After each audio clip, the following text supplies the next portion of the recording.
So hello sa inyo guys and welcome to Cycling Voyage. So bali sa video ito, sasabihin ko lang sa inyo yung mga ilang sira ng ating mga bike na hindi nyo dapat baliwalain dahil napakadelikado. Pero bago tayo magsimula, ito disclaimer lang muna. So alam ko yung iba sa inyo is alam na naman itong mga sasabihin ko, or yung iba sasabihin common sense na lang daw.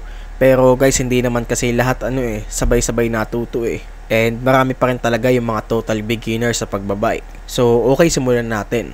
So pinakauna nga sa list natin ngayon is yung putol na spokes.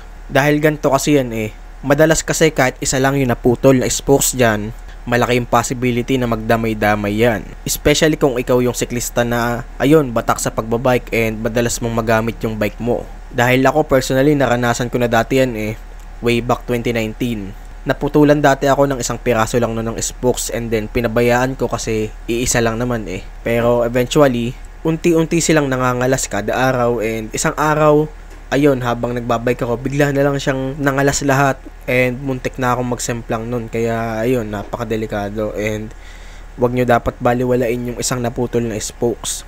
And hanggat maaari, ipaalain mo na agad dyan kung may pera ka naman, or kung wala pa, I suggest wag mo munang gamitin. Especially kung ikaw yung tipo na siklista na madalas magbike and laspag na laspag talaga sa'yo yung bike mo. Although yung iba sasabihin dito siguro may putol din naman na spoke sa kanila, or baka mas marami pa kaysa sa akin. Pero marami kasing factor yan kung bakit nangyayari yung sinabi ko. And ang pinaka-sure lang na pwede kong masabi is may possibility talaga na maging delikado siya gamitin. Siguro yung iba blessing na lang na hindi sila nadali. Pero hindi natin maalis yung facts na pwede siyang maging delikado talaga kahit iisa lang yung naputol na spokes.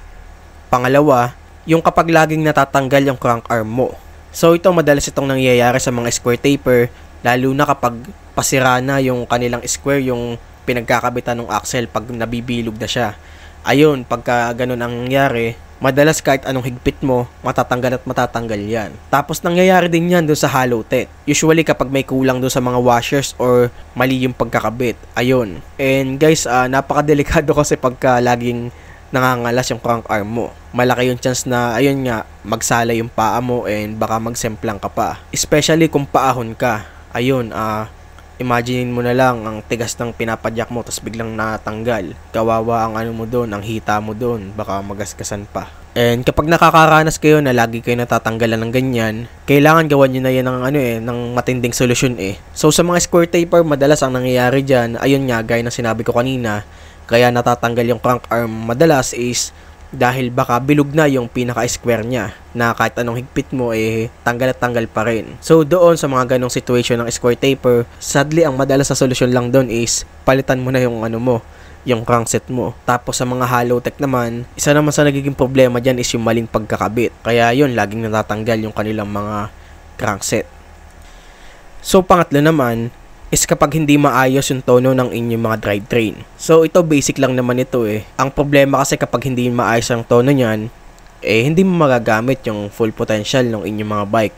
So ang tinutukoy ko po dito is yung mga may bike na gumagamit ng gears, gaya ng halimbawa MTB, road bike, or basta yung may mga kambyo. Pero yung mga naka BMX at fixie exempted kayo dito. So parang lang din, sayang lang din kasi nakalagay yan dyan yung maraming sprocket na yun tapos hindi mo gagamit, nagiging dagdag bigat lang siya. Tsaka ngayon madali lang naman magtono tsaka kung hindi ka marunong, mura lang din naman ang patono yan. Kaysa nagtitiis ka, gawan mo na lang ng solusyon.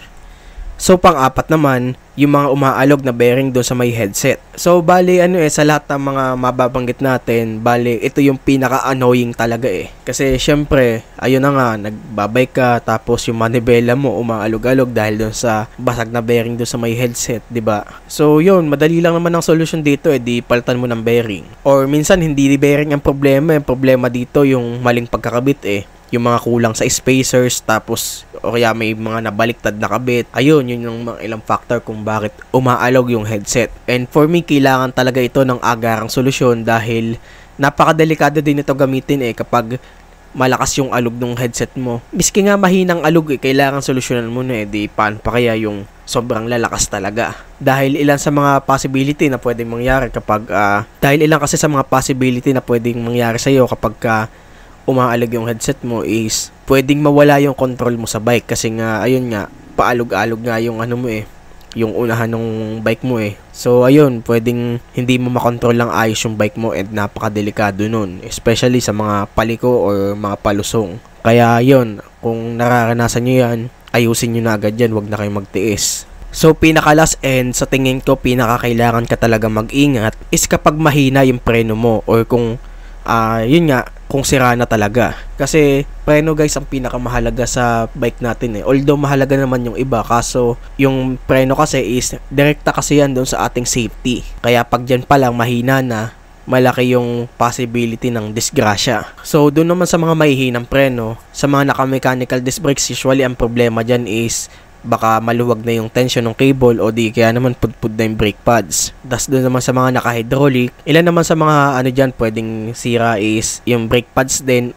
or baka wala ng oil. Kaya yun, wag yung hahayaang masira talaga yung inyong mga preno or humina man lang ng sobra. Dahil yung alam mo yun, yung mga na-aksidente, mapa bike man, motor or mga 4 wheels, yung number 1 talaga ng problem ng pag-aksidente nila is preno lagi. Kaya yun, kailangan maayos mo yan. Although alam ko may mga bike naman na hindi gumagamit ng preno gaya ng BMX or Fixie. So unang-una kasi yung BMX pwede mo namang i-preno ng paa yun Tsaka hindi naman niya kayang tumulin ng sobra, hindi gaya ng mga MTB at saka road bike. And at the same time may back pedal brake naman yung sa mga Fixie Kaya okay lang din. Pero yun, kung yung bike mo may preno ngayon and medyo humihina na o di kaya naman baka sira tapos tinitiis mo na lang, kailangan gawan mo na ng solusyon yan dahil baka yan pa yung maging sanhi ng disgrasya mo.